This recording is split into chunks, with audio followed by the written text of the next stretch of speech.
사도행전 2장 37절에서 47절 말씀. 그들이 이 말을 듣고 마음에 찔려 베드로와 다른 사도들에게 물어 이르되, 형제들아, 우리가 어찌할꼬 하거늘. 베드로가 이르되, 너희가 회개하여 각각 예수 그리스도의 이름으로 세례를 받고 죄 사함을 받으라. 그리하면 성령의 선물을 받으리니 이 약속은 너희와 너희 자녀와 모든 먼데 사람 곧 주 우리 하나님이 얼마든지 부르시는 자들에게 하신 것이라 하고, 또 여러 말로 확정하며 권하여 이르되, 너희가 이 패역한 세대에서 구원을 받으라 하니, 그 말을 받은 사람들은 세례를 받음에 이날의 신도의 수가 3,000이나 더하더라. 그들이 사도의 가르침을 받아 서로 교제하고 떡을 떼며 오로지 기도하기를 힘쓰니라. 사람마다 두려워하는데 사도들로 말미암아 기사와 표적이 많이 나타나니, 믿는 사람이 다 함께 있어 모든 물건을 서로 통용하고 또 재산과 소유를 팔아 각 사람의 필요를 따라 나눠주며 날마다 마음을 같이하여 성전에 모이기를 힘쓰고 집에서 떡을 떼며 기쁨과 순전한 마음으로 음식을 먹고 하나님을 찬미하며 또 온 백성에게 칭송을 받으니, 주께서 구원 받는 사람을 날마다 더하게 하시니라. 아멘. 오늘 본문 중심으로 교회의 능력이라고 하는 제목으로 말씀을 드리려고 합니다. 여러분, 교회의 능력은 어디에 있다고 생각하십니까? 건물의 웅장함이라고 생각하시나요? 아니면 숫자에 기인한다고 생각하시나요? 그것이 아니라는 것 정도는 우리는 다 알고 있습니다. 저는 오늘 본문 중심으로 교회의 진정한 이 능력에 대해서 여러분에게 말씀을 드리려고 합니다. 먼저 우리가 사도행전 16장, 17장 내용에 대해서 좀 말씀을 드리려고 하는데, 여러분 어떤 내용일까 궁금하시겠습니다마는, 사실 여러분들이 사도행전 16장이나 17장의 내용에 관해서 말씀을 드리면 아마 여러분들 모두가 다 익히 알고 계신 말씀이라고 생각하실 겁니다. 왜냐하면 이 사도행전 17장의 내용을 보면 다윗과 골리앗과의 싸움을 앞에 두고 있는 그런 상황 속에서 기록된 말씀이기 때문에 그렇습니다. 여러분, 싸움의 승패, 누가 과연 이 싸움에서 승리할 것인가? 우리의 기준은 당연히 누가 강력한 힘을 가지고 있는가, 여기에 초점이 맞추어지지 않겠습니까? 때문에 우리가 골리앗의 힘을 한번 살펴볼진데, 6규빗 한 뼘이라고 그랬는데 키가 우리말로 말하자면 2m 정도가 훨씬 넘는 아주 장대 기골한 그러한 외적인 어떤 모습을 갖추고 있다는 것이지요. 골리앗, 2m가 훨씬 넘는 기골이 장대한 그가 칼과 창과 단창으로 무장되어 있다고 말씀하고 있습니다. 그에 반해서 이 골리앗과 싸워야 할 이 다윗의 모습을 보면, 골리앗이 다윗을 보고 비웃었듯이 어린 데다가 무기라고는 양을 칠 때 사나운 짐승을 쫓고자 그의 손에 들려진 이 막대기가 전부였으니, 이 모습을 하고 자신과 싸우겠다고 나선 이 다윗을 보면서 비웃고 업신여김은 아마 마땅하지 않겠는가 생각이 듭니다. 이것이 외적으로 드러난 전력이라고 하는 겁니다. 그런데 놀라운 사실은 싸움의 결과지요.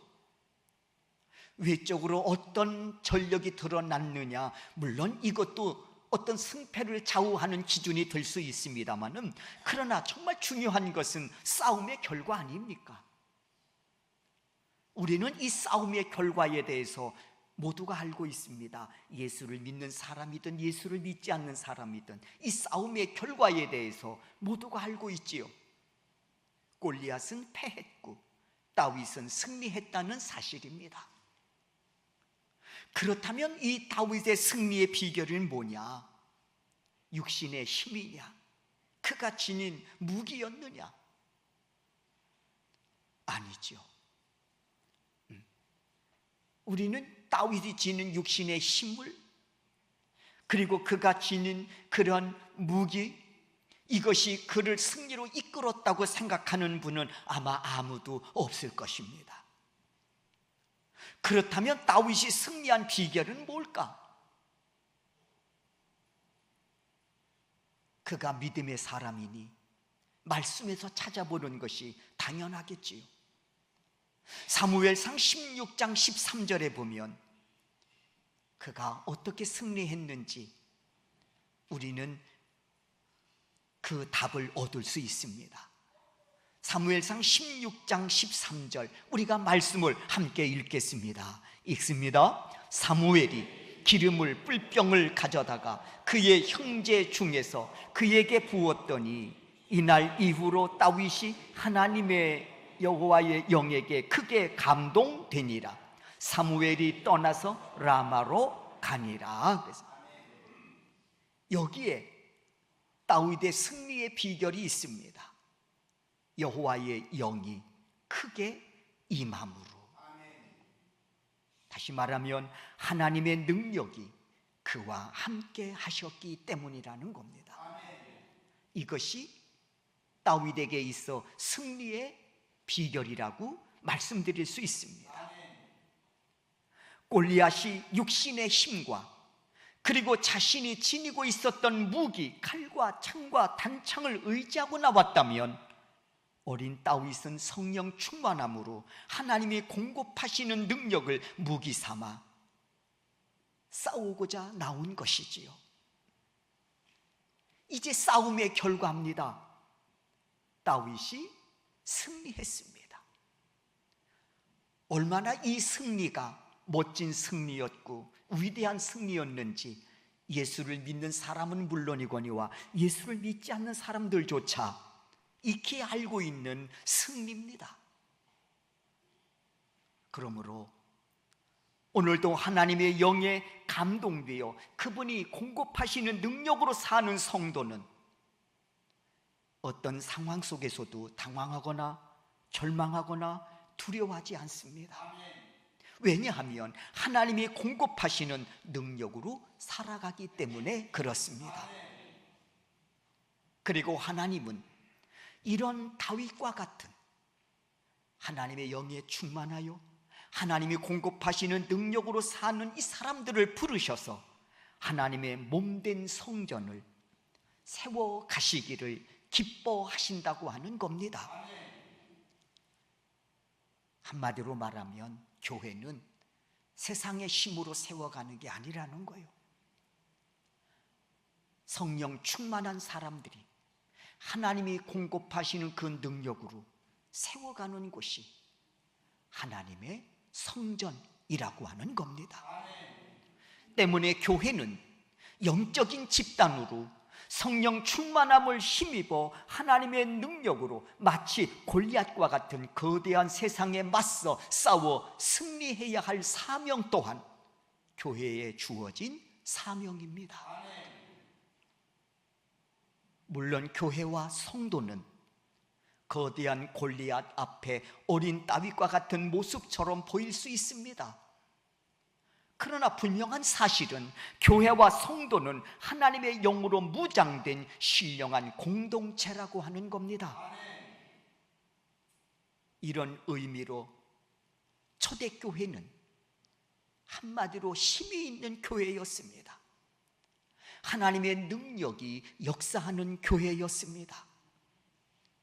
만일 교회가 거대한 세상 앞에 별것 아닌 미비한 존재였다면 벌써 네로 시대나 도미니안 시대 박해 때에 아마 역사 속으로 교회는 사라졌을 겁니다. 그러나 교회는 사라지지 않았습니다. 오히려 교회는 박해를 받으면 그 박해를 하나님이 공급하시는 능력으로 감당하면서 내적으로는 영적 부흥을 가져왔고 외적으로는 성장의 성장을 거듭해 왔던 것입니다. 이런 의미에서 교회는 빙산의 모습을 가지고 있다고 말씀드리고 싶습니다. 왜냐하면 빙산은 겉으로 드러난 부분만 보면 별것 아닌 것 같지 않습니까? 저것쯤이야. 가로질러 갈 수 있지 않겠느냐? 눈에도 차지 않겠지요. 겉으로 드러난 빙산, 그 부분만 보면 별것 아닌 것 같지만, 그러나 그 밑에 그 바닷속에 감추어진 부분은 상상을 초월할 만큼 엄청난 거기에 힘을 갖고 있는 거 아닙니까? 교회가 바로 그런 곳이라는 거예요. 때문에 환난이나 비박이 올 때 금방 넘어질 것처럼 보이나 절대로 교회는 넘어지지 않습니다. 때문에 교회만큼 강한 공동체는 없는 것입니다. 로마 제국은 거의 300년 동안 기독교를 박해했습니다. 박해 정도가 아니죠.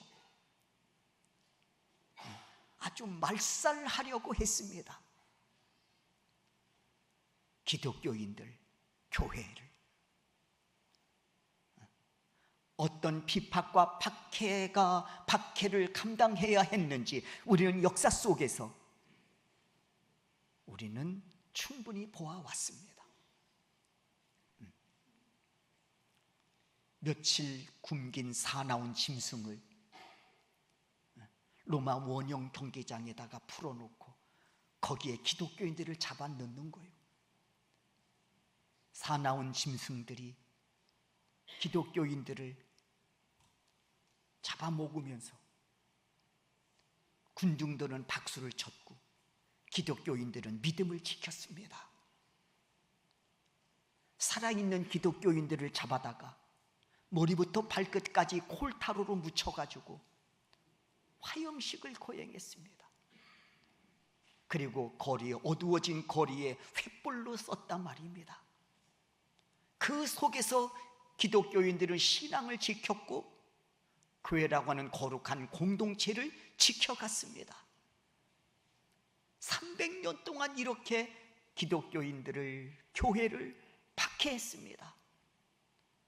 뿐만 아니라 회유도 했지요. 감당할 수 없는 핍박도 가해봤습니다. 때로는 달콤한 유혹으로도 기독교인들의 신앙을 무너뜨리려고 공략했습니다. 그러나 결국 그들은 기독교를 무너뜨리지 못했지요. 왜 이토록 교회가 강할까? 왜 이토록 성도들이 강할까? 그것은 한마디로 교회는 하나님의 영으로 충만한 성도들이 지체로 부름받아 하나님의 공급하시는 능력으로 그 공동체를 세워가기 때문에 그렇습니다. 교회 생명은 숫자에 그래서 있는 게 아니고 건물에 있는 게 아니에요. 성령 충만한 성도들에게 있는 거예요. 교회 생명은 하나님이 공급하시는 그 능력으로 교회를 강하게 세워가기 때문에 그런 것이죠. 그러니 세상의 힘이 어찌 하나님의 힘을 겨루어 이길 수 있겠습니까? 사랑하는 성도 여러분, 오늘 본문 사도행전 2장을 통해 다시 한번 확증을 얻어서 우리가 이와 같은 사실을 오늘 본문을 통해서 우리가 다시 한번 확증을 얻어서 우리 또한 어떤 믿음으로, 어떤 자세로 주의 몸된 교회를 세워갈 것인가, 여기에 답을 얻는 귀한 시간 되실 수 있기를 주의 이름으로 축원합니다. 초대교회는 성령 충만한 교회였습니다.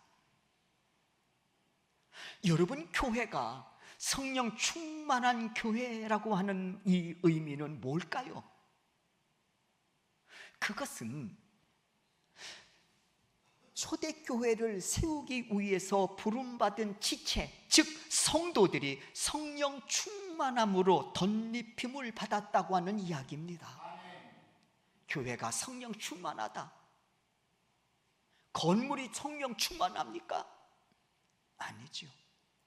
이 교회를 세우기 위해 부름받은 성도들이 성령 충만하니 당연히 이 공동체가, 이 교회가 성령 충만한 교회가 되었다는 것입니다.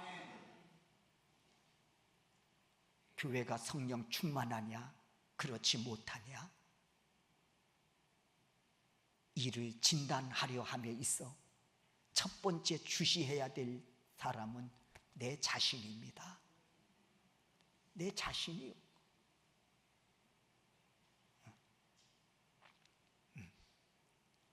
왜? 내 자신부터 교회를 세워가는 거룩한 지체니까요.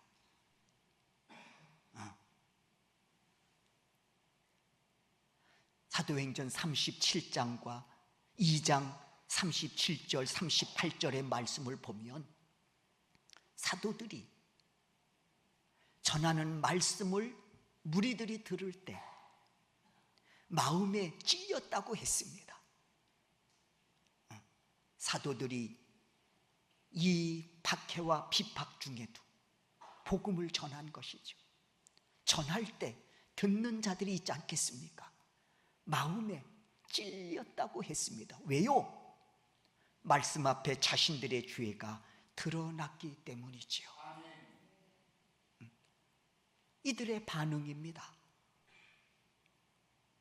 서로 드러난 자신들의 죄를 보면서 어찌할꼬?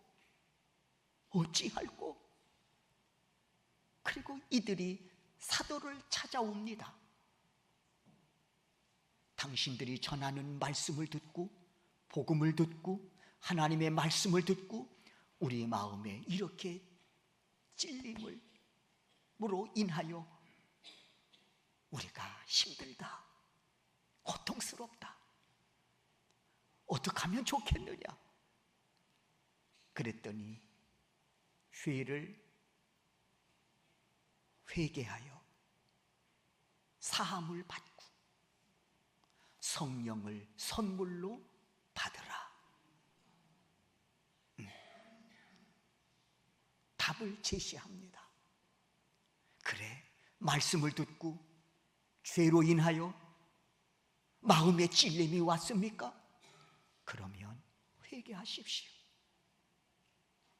그러면은 하나님은 사함의 은총을 주실 겁니다. 그리고 한 걸음 더 나아가서 하나님의 영으로 충만케 하셔서 이제는 하나님의 능력, 하나님이 공급하시는 능력으로 담대하게 살아갈 것입니다. 그런데 이와는 달리 또 한 부류가 있는 거예요. 말씀을 듣고 찔림이 왔을 때 또 한 부류가 있는 거예요. 이들은 어떤 사람들이냐? 말씀 앞에 자신들의 죄가 드러나니까 부끄러워하며 오히려 화를 내는 사람들이, 화를 내는 거. 여러분도 잘못이나 어떤 그런 부분들에 대해서 지적을 받았을 때 화를 내신 적은 없으신지요? 또 한 부류는요, 사도들을 찾지 않았어요. 죄 사함, 죄를 고하고 죄 사함을 받아 하나님이 공급하시는 능력으로 살아가기보다는 자신들의 죄가 드러날까 감추기에 전전긍긍하고, 말씀을 통해 자신들의 죄가 드러나니까 전하는 사도들에 대해서 분개하고 화를 내고 심지어 돌을 들어 쳐서 죽이기까지 합니다. 스데반의 첫 번째 순교가 이 과정 속에서 비롯된 거 아닙니까? 스데반 집사가 말씀을 전하니까 자신들의 죄가 드러나는 거예요. 부끄럽습니다. 화가 납니다. 돌을 들어 스데반 집사를 말하자면 죽여버립니다. 첫 번째 순교지요. 여러분, 그렇다면 하나님은 누구를 들어 교회를 세우셨을까요? 당연히 하나님의 영으로 가득 찬 성령 충만한 사람들이지요. 그래서 교회는 신령한 공동체입니다. 영적인 공동체라고 하는 거예요. 성령 충만한 성도들이 모여 교회를 세웠으니 당연히 그 교회가 성령 충만한 교회였다는 것이지요. 그리고 충만함을 입어 하나님이 공급하시는 그 능력으로 모든 핍박과 박해를 감당하면서 내적으로는 더 영적으로 한 단계 더 성숙한 믿음의 사람으로 발돋움하고, 외적으로는 오히려 부흥의 성장을 거듭하게 되어진 것입니다. 그리고 이들이 그 성령 충만함을 지속하기 위해서 하나님이 공급하시는 그 능력으로 거대한 세상과 맞서 승리하기 위해서 이들이 취한 행동이 있습니다. 바로 1장 4절입니다. 사도행전 1장 4절이지요. 우리 다 같이 한번 화면을 보고 읽겠습니다. 읽습니다. 사도와 함께 모이사 그들에게 분부하여 이루시되 예루살렘을 떠나지 말고 내게서 들은 바 하나님께서 약속하신 것을 기다리라 그랬어요. 그리고 이들이 120명이 마가의 다락방에 모여서 이들이 열심히 구한 것이 있습니다. 기다리면서 성령 충만함이지요. 그러니까 이들이 또 하나 초대교회가 세워가는 저력은 뭐냐? 바로 함께 모여 기도하는 일이었습니다. 성령 충만함을 입은 자들이 한 곳에 모여 이들이 전심으로 기도했다는 사실입니다. 여기서 우리는 중요한 진리를 얻습니다. 교회가 성령 충만함을 지속하기 위해서 온 성도가 다 같이 한 마음을 가지고 한 자리에 모여 전심으로 기도하는 일이라고 하는 것입니다. 그럴 때 약속하신 성령님이 지속적으로 임재하시고 각 사람에게 성령 충만함으로 채워주셔서 내 힘이 아니라 하나님이 공급하시는 그 능력으로 믿음을 지키고 주어진 사명을 감당하며 올곧게 달려가야 할 그 길을 달려가게 하신다고 하는 사실입니다. 사랑하는 성도 여러분, 이삭이 부엘세바에서 하나님을 만나지요. 야곱이 약복강가에서 기도하다가 하나님을 만납니다. 여러분 또한 지금 앉아 계신 그 자리가 하나님을 만나는, 그래서 하나님의 능력으로 덧입힘을 받는, 그래서 거대한 세상 앞에서 주신 그 믿음으로 주신 능력으로 넉넉히 싸워 승리자로 살아가려 함에 있어 멋진 출발점이 되어질 수 있기를 주의 이름으로 축원합니다. 그런데 이를 방해하고 또 더럽고 추하게 역사하는 영이 있습니다. 바로 사단입니다. 사단은 어떻게 해서든지 교회가 성령 충만한 교회가 되지 못하도록 악한 계략으로 교회를 흔듭니다. 성도를 흔듭니다. 그래서 사단은 화목을 깨고 그 자리를 흩어 분열을 조장합니다. 공동체의 분열을 조장합니다. 하나님과의 분열을 조장합니다. 그러므로 교회의 거룩한 지체로 부름받은 우리는 결코 사단의 미혹에 넘어가지 않도록 깨어 기도함으로 성령 충만함으로 주어진 몸된 이 제단을 세워가는 거룩한 지체로서의 주어진 본질적 사명을 감당하는 우리 모두가 되어야 할 줄로 믿습니다.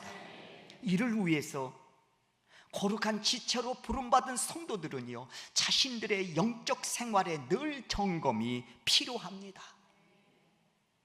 영적 점검이 필요해요. 우리 교회가 좀 더 성령 충만함으로 덧입혀야 된다고 생각하십니까? 그러면 먼저 자신을 먼저 점검해 보시기 바랍니다. 차량 점검만 필요한 게 아니에요. 내가 타고 다니는 차량 점검만 필요한 게 아닙니다. 1년에 한두 번씩 하는 건강검진만 필요한 게 아닙니다. 우리는 누가 뭐래도 믿음의 사람 아닙니까? 영적 생활을 이어가는 이 시대의 믿음의 사람들 아닙니까? 그렇다면 당연히 신앙생활도 마찬가지 아닙니까? 점검한 만큼 사전에 위험을 예방할 수 있고 점검한 만큼 안전 운행할 수 있는 거 아닙니까? 신앙생활 점검이 필요합니다. 부족한 게 있습니까? 말씀을 들으며 충전하시기 바랍니다. 찬송하며 충전하시기 바랍니다. 기도하며 충전하시기를 바랍니다. 충성과 헌신을 통해 충전하시기를 바랍니다. 그리고 다시 충전을 힘입어 세상으로 나아가셔서 하나님이 세워주신 삶의 자리에서 빛으로서의 주어진 사명을 감당하고 소금으로서 주어진 사명을 감당하여 제발 여러분 먹다 죽는 인생 되지 않기를 주의 이름으로 축원합니다. 인생이 고귀한 것은, 인생이 가치 있는 것은 사명이 있기 때문이지요. 내가 남보다 조금 더 맛난 음식 먹었다고 해서, 내가 남보다 좀 더 넓은 집에서 살았다고 해서, 내가 남보다 좀 더 멋진 자동차를 탄다고 해서 인생의 가치가, 의미가 거기에 있는 게 아닙니다. 그건 먹다 죽는 인생입니다.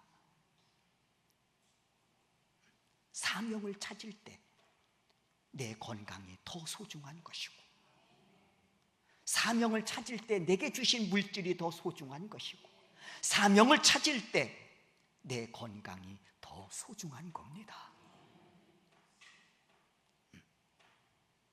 사랑하는 성도 여러분, 말씀을 듣는 여러분의 심령의 밭이 좋은 땅이기를 소망합니다.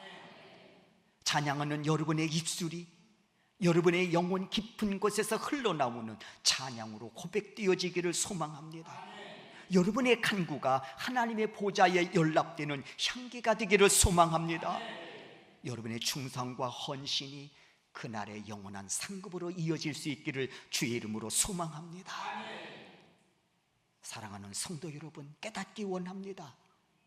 교회의 힘은, 교회의 능력은 숫자나 건물에 있는 게 아니에요.